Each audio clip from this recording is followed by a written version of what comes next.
All right, can you hear me through there?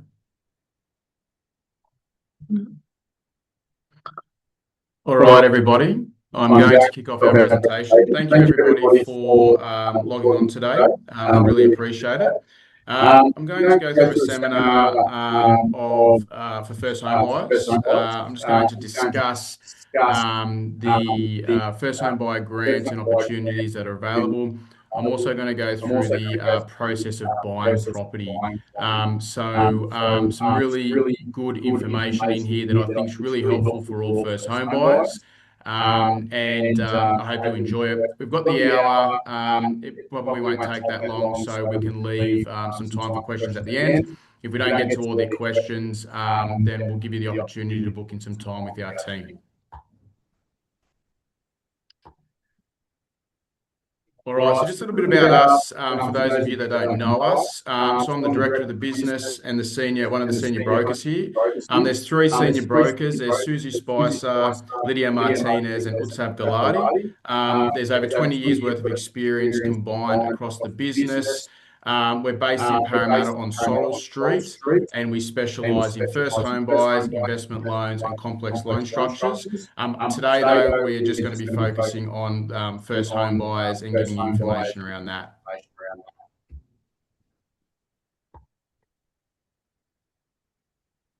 So why more Australians are using a broker rather than a bank? So some stats came out recently that about 81% of all mortgages are going through brokers, primarily because you're dealing with one expert. And we also, when we do an assessment of what you can borrow, we are doing it across the 35 different lenders that we have on the panel. So just to explain that, if you were doing it on your own, you'd walk into a CBA branch, you'd see what CBA will lend you. You will then go into a St. George branch, you see what they will lend you, and then you're left to do your own comparison. We are providing a really detailed comparison across all of the banks and their fees, their interest rates, and how much you can borrow, because even that varies depending on the bank. In our business, we're extremely transparent. When we run these calculations, we actually share that with you and show you what the difference is between each one of the lenders. Now, in some situations, it might be the difference of only a couple of $1,000s in from borrowing capacity. In other lenders, it could be tens of thousands of dollars. We have highly qualified professionals. So we ourselves are property investors. We understand the process. We are doing it day in, day out. And you are not going to be dealing with someone in a branch that then potentially is going to disappear in a couple of months. We know the right loan, we understand the schemes, we understand the fees and the rates, and all of that we explain to you. We can teach you some tricks on paying down your mortgage faster, whether you need an offset account, whether you don't need an offset account, whether you need a credit card, whether you don't need a credit card. So having those types of detailed conversations is what you get from working with us and our team. We prioritize your settlement. So something that we will talk about is how we get paid. I'll talk about that in a second.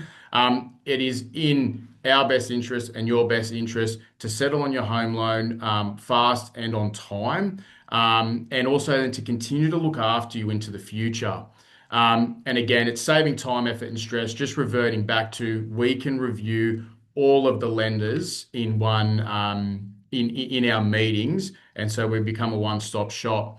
How we get paid. So how brokers get paid throughout the industry is we get paid a commission based on how much you borrow, and it's paid by the lender.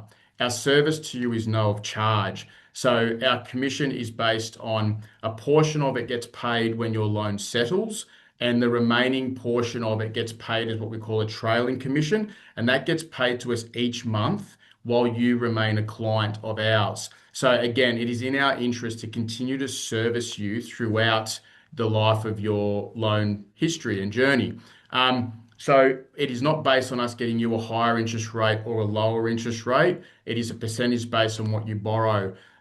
So we really need that journey for you to be professional and for it to be slick. So then that way you see us as your experts. In some circumstances, we can charge a fee or commission. That is depending on whether the loan's potentially commercial, depending on if if it's bridging and there's no end debt. But in majority of our cases, we're not doing that. And it's very rare that we do that within our business. So, how much can you borrow? So, getting into the fun stuff. So, basically, looking at borrowing capacity is your income minus your expenses, and then that will determine your borrowing capacity. Okay. So, expenses are your living expenses, they're liabilities such as credit cards and HECs, personal loans, car loans. So, to increase borrowing capacity, we want to have a high income or as high of an income as possible, and we want to reduce your expenses and your liabilities. What you can then buy for is then based on that borrowing capacity plus your savings. So, for the best way for me to put it is that the banks want you to have some skin in the game. Okay. So, it is not impossible, and I'm going to talk about this in a second. It's not impossible for you to borrow 100% of the value of a property, even as a first home buyer.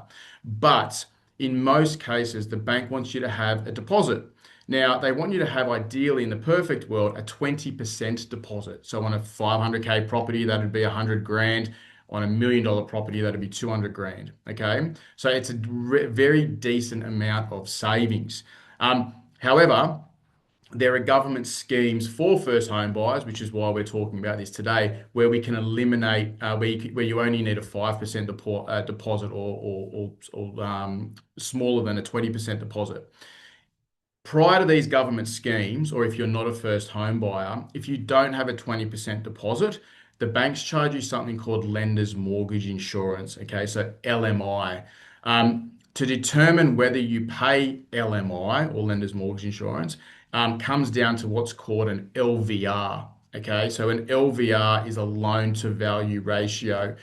So don't get those two mixed up, and I'm going to talk about them as we go as well. Okay, but just to wrap this slide up, what we're looking at. So how much can you borrow? So income minus expenses gives us your borrowing capacity. And then your borrowing capacity plus your deposit or contribution or savings, however you want to term it, will then end up working out your buying power. So, ways to boost your borrowing power, your borrowing capacity. So, paying off debts. Something that's really interesting. I speak to a lot of first home buyers, and they have gone and opened a credit card because they feel that they need to activate their credit file. This is a myth, okay? It might be something that's common in other countries. However, if you are a first home buyer and you have never taken out any forms of credit, this is not a problem. The bank may ask the question as to why, but they will not decline your credit application. But paying off debts, so HECS, removal of HECS helps. Now, there's also some changes, some policy changes that have happened recently, where if your HECS is under 20K or under certain amounts, they won't take the HECS into consideration anyway. But paying off credit cards and closing them, not just paying them off each month, but closing credit cards, trying to get rid of any personal loans or car loans as well, and just having a look at your general living expenses is always important. So your LVR, so again, your loan to value ratio, the LVR, the lower the LVR, the lower the interest rate, and in some cases, that improves your borrowing capacity. Okay. Um, Reducing lenders' mortgage insurance. So again, looking at the government schemes. So if we can get lenders' mortgage insurance completely waived, that is boosting your borrowing capacity. And the reason is because one, you don't have wasted loan funds going to a premium or insurance, which doesn't protect you, but it also means you'll get a lower interest rate. And with a lower interest rate, we can then increase your borrowing capacity. The government schemes, which we're going to talk about today, also helps boost your borrowing capacity because it means that you only need a 5% deposit in some cases. So we're going to talk about that in a little bit more detail. And then family guarantees. And again, I'm going to talk about that one in a little bit more detail as well.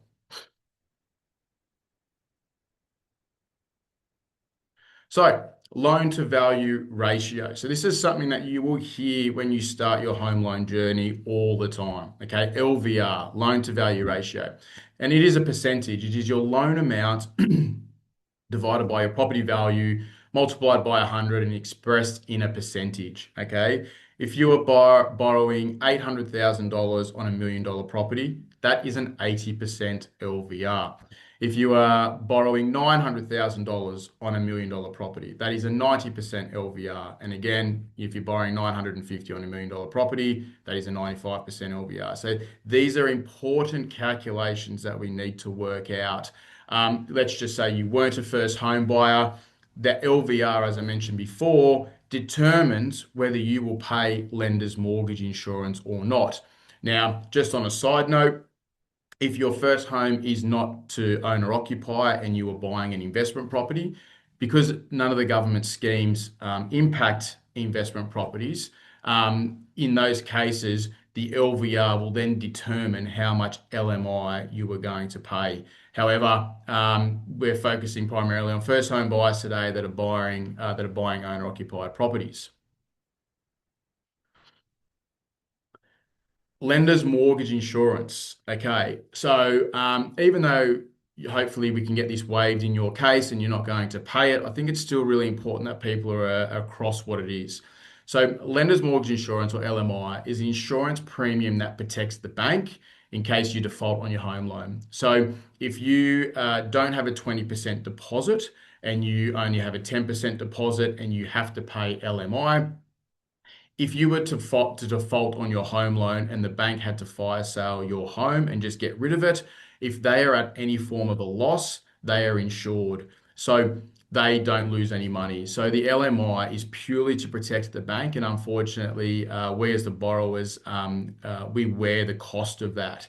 If you have, let's just say, an 18% deposit, so not quite the 20, your LMI might be $5,000 or $6,000. If you have only though a 5% deposit, your LMI could be upwards to $40,000 or more. It's an extremely expensive premium that has to get paid, and it is covered by the borrower. It is paid on settlement. It would come out of your loan funds or out of your savings, and it would get paid as a one-off. And it is very challenging to get it refunded. We have paid loans out within the first 12 months, whether it be a sale or a refinance, and it's up to the lender's discretion, but they may refund 60% or 40%. The lenders all have a bit of a different policy on it. However, if we can get it waived and not paid altogether, that's the win. So how does that happen? You save a larger deposit, you get a guarantor, you qualify for an LMI exemption. So an LMI exemption would be some lenders don't charge LMI for medicos, so doctors, vets, psychologists, nurses. There's a whole list of specialties there, for accountants, for lawyers. And there's even some lenders that'll just lend up to 90% with no LMI, but they might charge a higher rate for the benefit. And then finally, they're utilizing the government schemes. And again, we're going to talk a bit more about that. So the government grants and schemes. Now, I'm just going to make a note here that there is a particular scheme that I've left off here purposely, and it is one where the government buys in as to a certain percentage of your property. So it's about 30%. Not all lenders do that scheme. It's only for essential services, and for a while, the borrowers could only get it directly from particular banks. They have opened it up to brokers, but it's not one that I am very fond of. So I'm going to talk about the ones that we're primarily using that I think is very advantageous. So there's a stamp duty exemption. So all first home buyers that are buying an owner-occupied property, okay, if it's from $0 to $800,000, you do not pay stamp duty in New South Wales. Okay, from 800 to $1 million, it is discounted. So the closer to 800K, the better the discount you're going to get. The closer to $1 million, the less of the discount. Anything over $1 million for any first home buyers, there's no benefit to your stamp duty, or no waiver, no discount. Now this is unlimited. You don't have to get a spot on the scheme. Basically, how this works is when you are speaking with, you speak to, say, your broker. You then will also have in your team a conveyancer or a solicitor who will look at the contract and they manage settlement. You will let them know that you are a first home buyer and that you are going to occupy the property. Now, the rule for this exemption is that you need to move into the property in the first year and live in it for 12 months.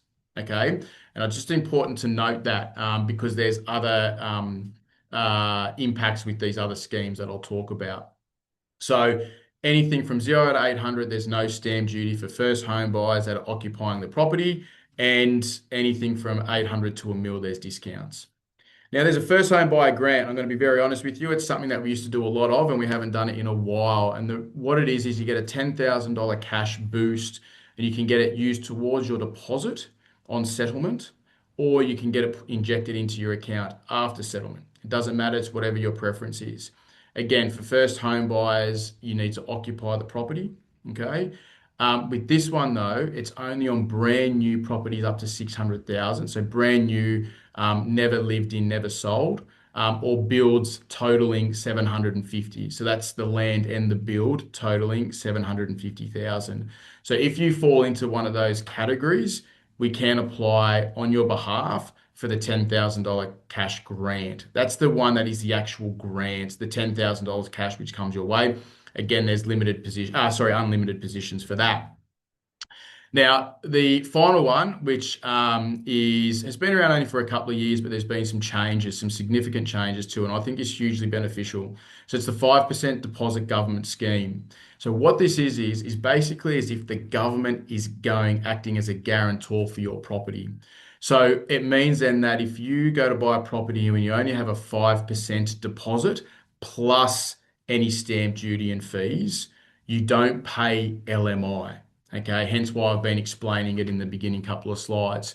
So taking advantage of this scheme can mean we can get LMI waived if you are a first home buyer and if you're going to occupy the property. Now, where this is really important to note is with the stamp duty exemption, you need to move in the first year and live in it for 12 months. Beyond that, you can then rent the property out if you wanted to, if you choose to. With this scheme, you need to continue to occupy the property until you're removed off the scheme. So if your plan is to buy a home, live in it for 12 months, and then rent it or move overseas, we would then have to refinance your property off the government scheme or remove you off the government scheme. And if the property value hasn't increased in value, we may have issues doing that. So what we're finding is this scheme works for people who know they're going to buy something and they know they're going to stay in it for at least a handful of years until they can pay that loan down or until the property value increases or both. Okay. Now, with this government scheme, you can buy a property up to 1.5 and you are applicable for this scheme. Again, it is unlimited. So this changed. The 1.5 property cap changed October of last year. Prior to that, it was 900,000. And to me, I think this is a game changer because prior to this change, if you had about $150,000 saved, which is a great deposit or contribution towards a property, you were capping out at about a $1 million purchase, okay? Because there's stamp duty and there's LMI. There were things that were applicable because the scheme was capping out at a 900K purchase. If you now come to me and your serviceability, your borrowing capacity allows for it, then a 150K deposit will now allow you to access a $1.5 million property. Okay. Now, how that works is $75,000 of your savings will cover the 5%. Stamp duty and fees is roughly about another $70,000 to $75,000. Okay. So you could probably even get away with 145 to 150, but just as a round number, as a rule of thumb, if your borrowing capacity allows it and you have 150,000, we can now take you up to a purchase price of 1.5. We just can't take you over it to take advantage of the government scheme because it has caps.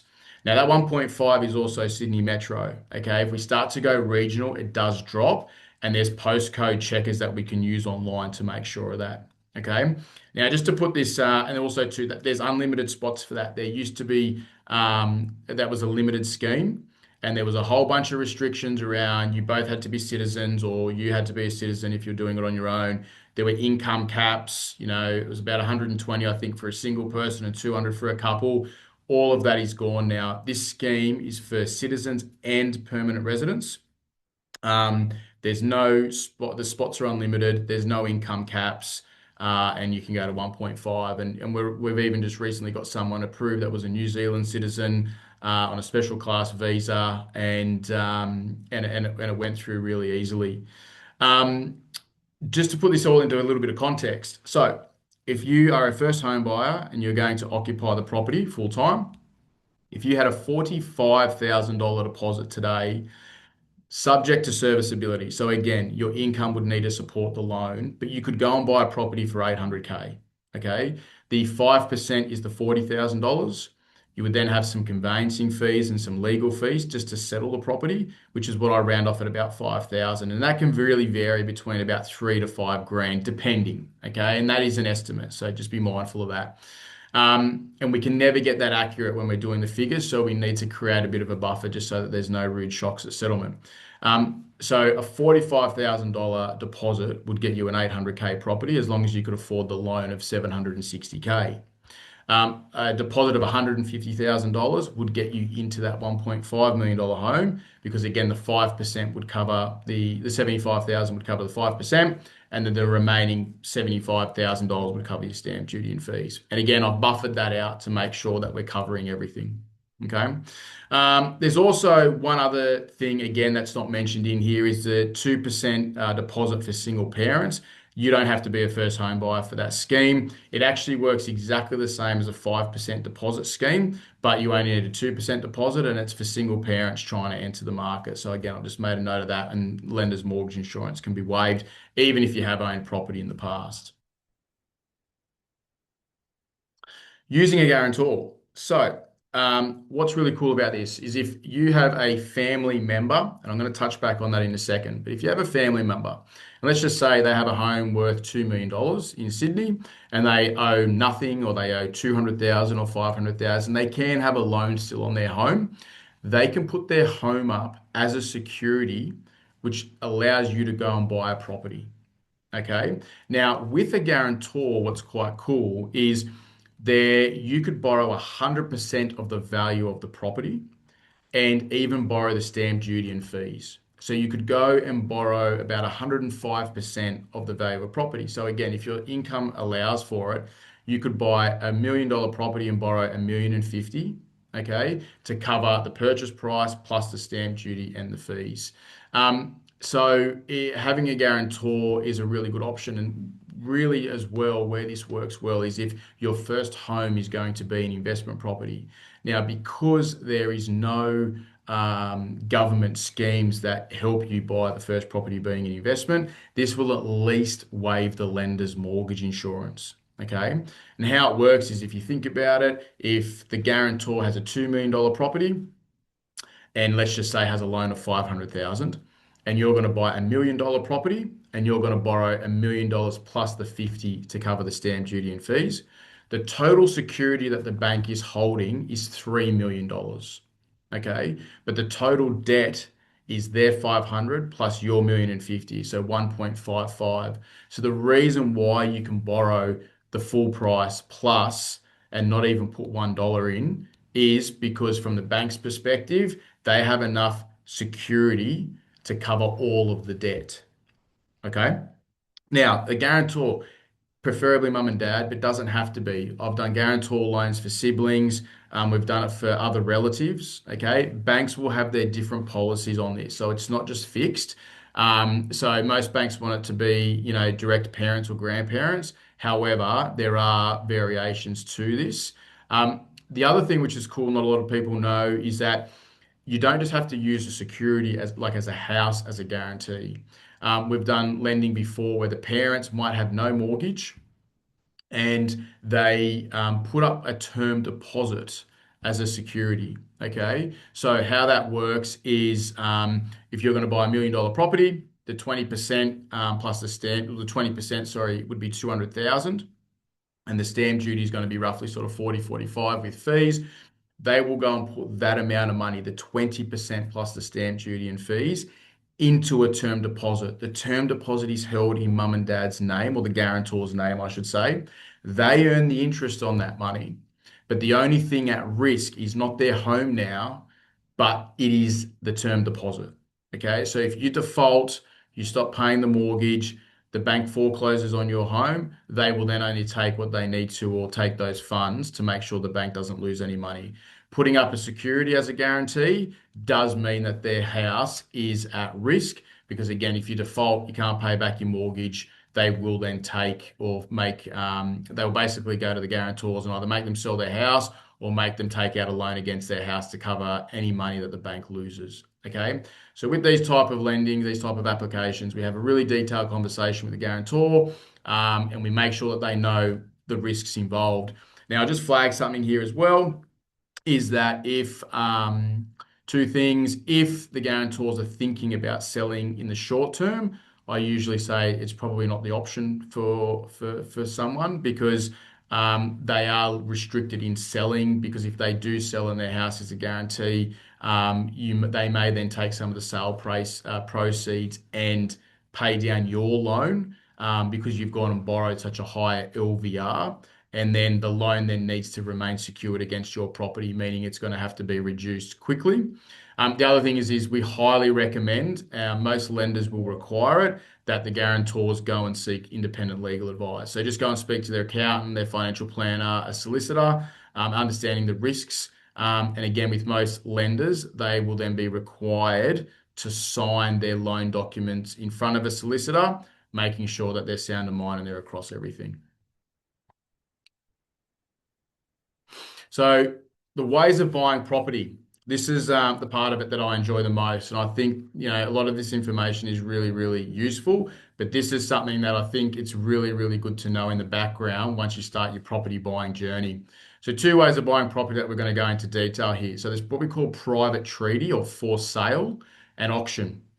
Private treaty for sale is when you see the house on the market and it says for sale. It's basically not going to auction. Okay. So with a private treaty, you can go in and negotiate the price of the property. So you're going to go back and forth with the agent and say, right, what's the asking price, and you will talk about it. So with the private treaty journey, let's just call it. Ideally, you sit down with one of our team, we assess what you can borrow, and we get you a pre-approval. Okay, we can do that as quickly as a couple of days or up to a week, preferably if we've got a bit more time so you're across the journey. But we get you a pre-approval and you can start looking for property. Okay. Then what happens is when you find a property and you negotiate, okay, and what usually happens is our clients will call us, we send them a property report, we have a bit of a chat, and the negotiation will start with the agent. When you then agree on a price between yourself and the agent and the vendor is the person selling the property, you will sign a contract and you will pay a 0.25% of a deposit. So on $1 million property, that's 2.5 grand. Okay. Now you do not get this back. This is non-refundable, but it takes the property off the market. So if you agree on $1 million, you pay this amount of money and you sign the contract. If someone comes the next day and offers 1.1, the property is off the market. It is only yours to lose. Okay. That buys you a 5-day cooling off period. Within that 5 days, we then want to get your home loan fully approved, or what we call unconditionally approved. But you'll also get the conveyancer or your solicitor to have a look at the contract, and you'll get any building and pest and strata reports that you need. Okay. Now that 0.25 that you pay will form your deposit later on down the track. So I just want to pinpoint that because it's not that it's lost. Now, within that 5 days, if you can't get your finance approved, if they find the building and pest or strata report there's issues, or your conveyancer or solicitor doesn't like the contract, you can walk away. You do not get that money back, but at least that's all you're going to lose other than any other costs that you've outlaid. But realistically, it's minimal in the scheme of things, and you'll understand that when I explain the other process. Okay.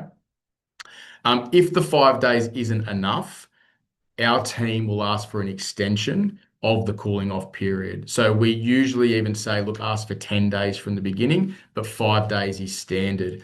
Sometimes we get 5 days and we only need an extra day or two as well. And we can extend that cooling off period until we have we tick the box of an unconditional finance, your conveyance is happy, and the building and pest and strata or strata report are clear. okay, or at least you're comfortable with it. So once they're all ticked on the fifth day or at the end, your last day of cooling off period, you then pay your 5 or 10% deposit minus the 0.25 that you've paid. So I'll normally say in most cases it's you're paying 4.75% or the 9.75%. And then that property is yours. Okay. You have then bought that property officially. And that, if in a perfect world, has taken your 5 days of cooling off. That's your first week down. We are then settling in an additional 5 weeks. So the whole process from the day you sign that contract initially to the day of settlement, standard is 6 weeks. Now, everything's negotiable. Sometimes that might be 3 months, sometimes it might be 4 weeks. Okay. Sometimes you sign, we've got a 6 week settlement and we bring it forward because you need to be out of your rental or you want to get out of mum and dad's house or something along those lines. Sometimes that just works better for the vendor so they get their money back sooner, and you're happy to oblige. But normally the contracts will be 42 days or 6 week settlements. So once that 5 day cooling off is done, you've paid your deposit, we can sit back and relax. And within those next 5 weeks, we want to sign your loan documents. You will organise insurance. Now, if it's a unit with strata, you don't need to do anything here. We will organise the strata insurance through your conveyancer or solicitor, and we set up your offset accounts and bank accounts, depending on the type of loan that we've set up for you. Okay. Our team will sign the loan documents with you. We make sure that all your direct debits and everything like that are set up so that basically we just can sail smoothly into settlement. You'll also need to get, if you're contributing any additional money, we also need to get that into your new accounts as well. But again, we guide you on all this. And then at the 6 week mark of you signing that initial contract, you get to pick up your keys. Now, we're usually one of the last ones to find out, but your conveyancer usually feeds that information down through the real estate agents. So then the real estate agents can release the keys, and then we get it told by the lender that the settlement's gone through, and we can give you a call, congratulate you, and then we basically touch base a couple of weeks later, just making sure that everything's going all right. So, onto an auction. Now, something I want to make clear too is that if you see a property that you love and it is going to auction, and the auction is going to be in 3 weeks, if you make an offer pre-auction, which is possible, you are still buying it under auction conditions. So I get a lot of people who say it's going to auction, we want to make an offer, so then that way we get a cooling off period. Unfortunately, that's not the case. If you make an offer pre-auction and it's 2 weeks out from the auction, they will make you sign a document called a 66W, which waives your right to a cooling off. And I'm going to touch back on that in a second. So with an auction, again, we want to have you pre-approved. We sit down, we want to go through everything, but we ideally want to have you pre-approved anywhere from about a week to 2 weeks out, so you can park the finance. Now, what we do is we get you, because you don't know what the property price is going to be with an auction, we get you pre-approved at your maximum amount or an amount you are comfortable to go to. Okay, because then when you bid at the auction, you'll be then going up to that number, and hopefully you get it for less than that, and then we adjust the figures once we know what that purchase price is. But we get you pre-approved a couple of weeks out, let's just say. Okay, now before the auction, you have to get your pre-approval, as I just said. You get the conveyancer to look at the contracts. You will order your building and pest and or strata report. Okay. Now, this is all done pre-auction. So there's costs that you have to outlay, and you may not even be in the mix for this property. Okay. So unfortunately, though, if you don't do those things and you go to auction and you win, there's no going back. All right. So with auctions, you need to outlay costs at risk of you missing out on the property or getting outbid. Okay. Conveyancer will usually look at a contract, maybe two or three at no cost. Sometimes they charge $300 per contract review. It all depends on your conveyancer or solicitor. Okay. The building and pest and strata reports, again, it's going to vary. It could be anywhere from $500 to maybe $800. Again, depending on what you're getting. Unfortunately, I've worked with people, not just first home buyers, that have missed out on 2 or 3 auctions, and every time it's costing them potentially $1,000. Okay, but that's just the way that it works, unfortunately. And again, I've just mentioned again, if you make an offer and you buy pre-auction, you're buying it under the auction conditions. You turn up to the auction, you register, you take your ID, you register and they give you a paddle or a number, and then you'll bid. Okay. Now, the bidding will go back and forth. Basically, when the convey, if I just go back to point two of this slide, number two, you can negotiate before the auction whether you want to pay a 5 or a 10% deposit. Okay. Now, you're still liable for 10% if you only pay a 5% if anything was to go wrong, but at least the transfer is usually easier if you have to make a 5% deposit. Okay. Now, what's interesting too is say there's a property that's going to auction. I might go in and say to my solicitor, I want to pay a 5% deposit and I want a 3 month settlement. And the vendor might say, I'm okay with that. The next buyer might come in and go, look, I'm happy to pay a 10% deposit, but I want a 4 week settlement. And the vendor will go, I'm happy with that. So we have different conditions in our contract. And then it comes down to the buyer on the day as to the conditions that they follow through with. Okay. So basically, you'll go in and you'll say to your conveyancer pre-auction, I want to do a 5% deposit. So then on the day of auction, when you bid, if you're successful, you pay your 5% on the spot. Okay. It is transferred to the real estate agent's trust account. Okay. They hold that deposit and they take their commission out of it on the day of settlement. So it's transferred to them. Now it is non-refundable. Okay. Now in this, with an auction, if you are successful, you pay a 5 or a 10% deposit. You are liable for 10% if you only pay 5, and you do not get that back. So if we do not settle, you lose that money. Okay. So what they do is they make you sign a form called a 66W. The 66W, that waives your right to a cooling off. That basically says, I have done all of my checks. I don't need time to do that. And if you think about it, it sounds maybe a little bit scary, but if you were selling a property and it went to auction and then someone had the ability of pulling out, imagine then trying to resell that property, okay, and then it going back to market and people saying, well, we thought that that sold on the day. So that's how it works. And then because the auction day is the day you sign the contract, that is the first day of your 6 weeks or your 42 days. Okay. So in this scenario here, we have a couple of weeks leading up. Again, depending on when you see the property and everything else like that. Sometimes people come to us on a Monday with a property going to auction on the Saturday. However, you've got that time in that week, you've got to get a few things done. It's a bit of a mad rush. You buy at auction. And then what we do is after you're successful at auction, then we take your loan to unconditional approval because we know how much now you're buying the property for. Whereas pre-auction, we didn't know that figure. Okay. We take our time. We don't have a 5 day cooling off. So if it takes a couple of days with the bank, fantastic. If it takes a little bit longer, it's not the end of the world. Okay. We've got to get the property valued. We've got to go through some steps. Once the loan's approved, we sign loan documents. You'll get the insurance again. So same again, whether it's strata, we get it from your conveyancer on your behalf. If it's a house, you'll need to take out building insurance through any insurance provider. And again, there's no cooling off period. Okay. So we're just then working towards settlement. 6 weeks later, we're then settling. Okay. And again, as I said, if you do not settle, you will lose the deposit. So we need to have some type of finance in place. Okay. And again, on the day of settlement, you pick up your keys. Okay. Just going through then the steps of buying the property. So we assess your situation. So you'll sit down with us. We work through what you can borrow. We have a look at your income. We have a look at your expenses. We work out your borrowing capacity.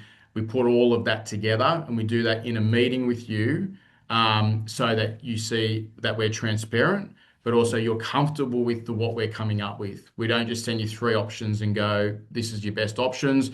We want you to be a part of that. We choose the lender together. Now, something I didn't touch on earlier, but with the first home buyer scheme, with the 5% government scheme, not all lenders are on that. Okay. It's only selected lenders that are a part of that government scheme.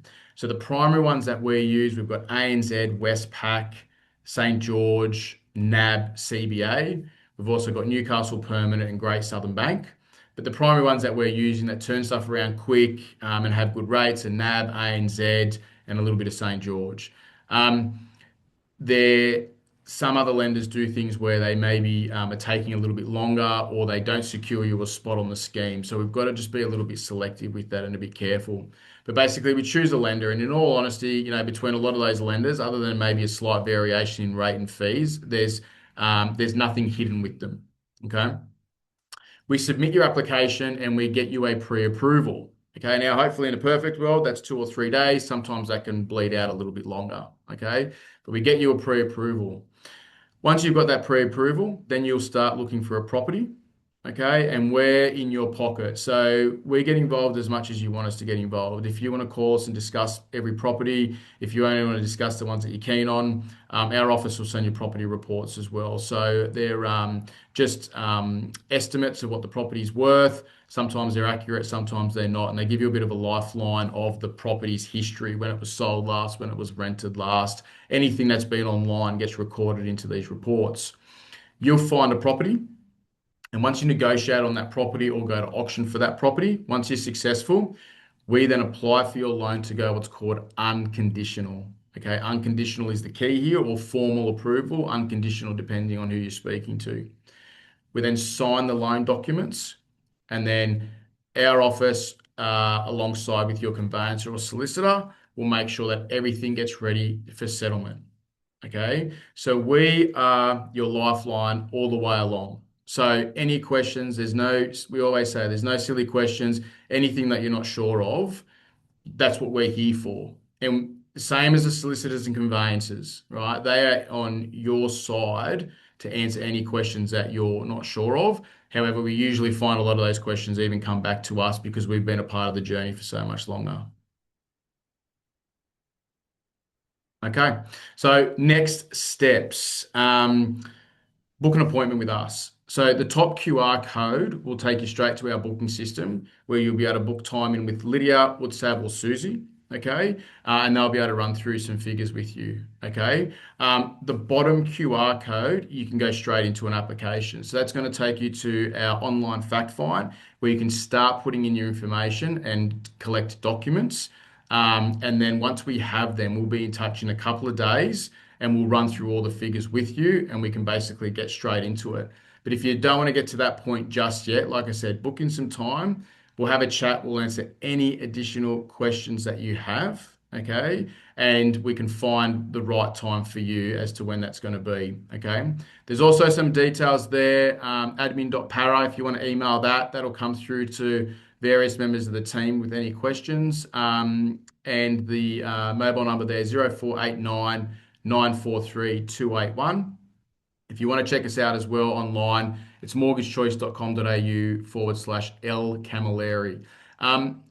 After this as well, everyone that's registered today, you are going to get a free first home buyer guide via email as well. Okay, so we'll send that through. That's going to have our details on there. But basically, again, as I said, we're here for any questions. It is a slow journey. It doesn't need to be quick. A lot of first home buyers that we deal with can take up to a year, some even 18 months. And we are just there in the background, continually supporting them, updating them with their borrowing capacity, and answering any questions that they have. So again, I'd like to say thank you for logging on. Thank you to listening to me for that last little bit, and we'll answer any questions that get thrown into the chat. No questions? I'll give it a couple of minutes. If there are any questions, I'm happy to take them now. Otherwise, as I said, you can book in some time.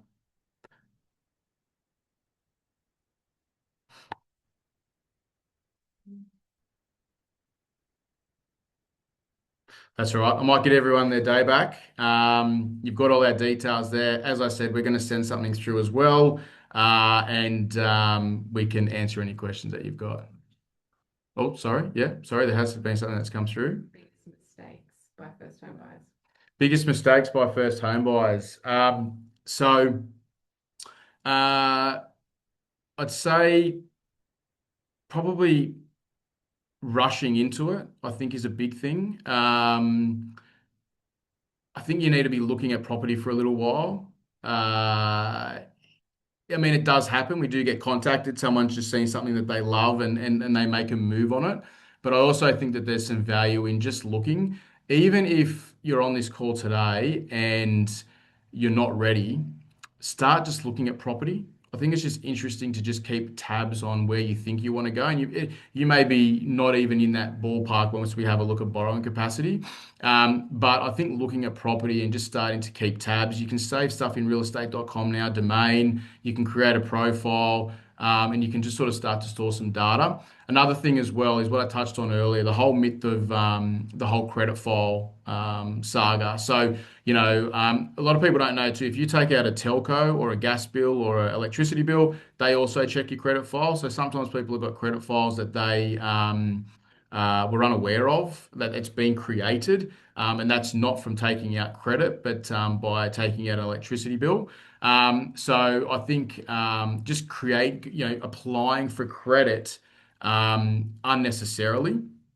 And another one that I'll add in there actually that comes to mind is applying even for a home loan application through multiple sources. Um, in all honesty, there's no point coming to me or my team and applying for a home loan, then going to a branch and going to another broker. At the end of the day, I think going to any broker, you're going to be way better off than going to a branch. But having multiple applications out there just impacts your credit file. I think find someone that you like to deal with and continue down that path. And then just ask a lot of questions. If you see things out there, happens to me a lot. People will say, "Hey, we saw this online. Our friend at work is getting this. We didn't talk about this." Sometimes it's just because it's not applicable to you, right? But I think raising those things is really important. Sometimes things change. We have a meeting with someone, we go down a path of, NAB, and the next week CBA comes out with something that, has changed in that process. So I think just, keeping the conversation open, but again, not applying down too many different paths because it'll just impact your credit file. And in the end, people just won't want to deal with you. Cool. That's it. All right, I'm going to give everyone their day back. Thank you again for logging on. We'll send something out soon and we look forward to speaking to you. Thanks, guys. Bye.